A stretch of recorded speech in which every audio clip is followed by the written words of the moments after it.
प्रशांत जगतापांनी राष्ट्रवादी काँग्रेस शरदचंद्र पवार पक्षाचा राजीनामा दिल्यानंतर ते नेमका काय निर्णय घेणार याकडे सर्वांचं लक्ष लागलं आणि त्यातच ते काँग्रेसच्या वाटेवरती आहेत असं म्हणताना काल रात्री उशिरा त्यांना उद्धव ठाकरेंचा फोन आला. 9 मिनिटे त्यांच्यात चर्चा झाली आणि आता एकनाथ शिंदे उपमुख्यमंत्र्यांनी देखील ओएसडी मार्फत प्रशांत जगतापांना संपर्क करण्याचा प्रयत्न केलेला आहे.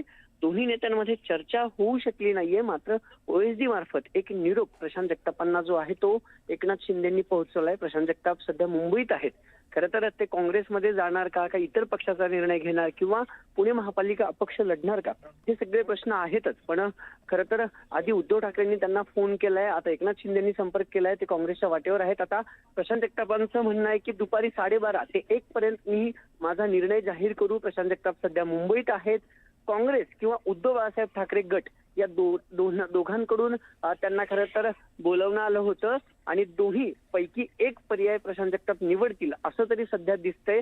एकतर ते काँग्रेसमध्ये प्रवेश करतील. मुंबईचं जे टिळक भवन आहे, हर्षवर्धन सपकाळ जे प्रदेशाध्यक्ष आहेत, खरं तर त्यांच्या काँग्रेसमध्ये येण्याला विरोध स्थानिक नेत्यांनी दर्शवला होता.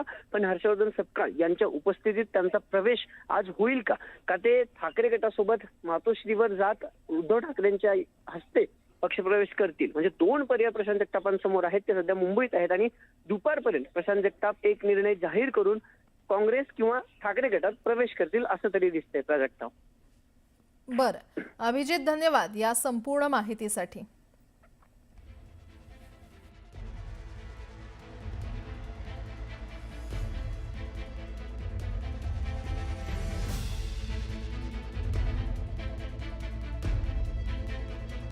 जी अतिशय मोठी बातमी आपण पाहतोय. एकनाथ शिंदे यांनी देखील प्रशांत जगताप यांच्याशी संपर्क साधण्याचा प्रयत्न केला. त्यांच्या ओएसडी मार्फत एकनाथ शिंदे यांनी प्रशांत जगताप यांना संपर्क केला, मात्र दोघांचा संवाद होऊ शकलेला नाहीये. प्रशांत जगताप आज मुंबईत आहेत आणि आज दुपारी 12:30 नंतर प्रशांत जगताप हे निर्णय घेणार आहेत. एकीकडे ते काँग्रेसच्या वाटेवर असल्याचं बोललं जातंय. आज 12:30च्या दरम्यान ते काँग्रेसमध्ये प्रवेश करणार असल्याची शक्यता आहे किंवा चर्चा तशी सुरू असतानाच आता आणखीन एक मोठी बातमी. एकनाथ शिंदे यांनी देखील प्रशांत जगताप यांना संपर्क केला असल्याचं कळतंय. या दोघांमध्ये कोणताही संवाद झालेला नाहीये, मात्र त्यांच्या ओएसडी मार्फत एकनाथ शिंदे यांनी प्रशांत जगताप यांना संपर्क केल्याची माहिती सूत्रांनी दिली आहे. त्यामुळे प्रशांत जगताप यांचा निर्णय नेमका काय असणार हे पाहणं महत्त्वाचं ठरणार आहे. राष्ट्रवादीचा राजीनामा दिल्यानंतर ते काँग्रेसमध्ये प्रवेश करणार असल्याची चर्चा सुरू असतानाच एकनाथ शिंदेंनी त्यांना संपर्क साधल्यामुळे आता चर्चांना उधाण आलंय.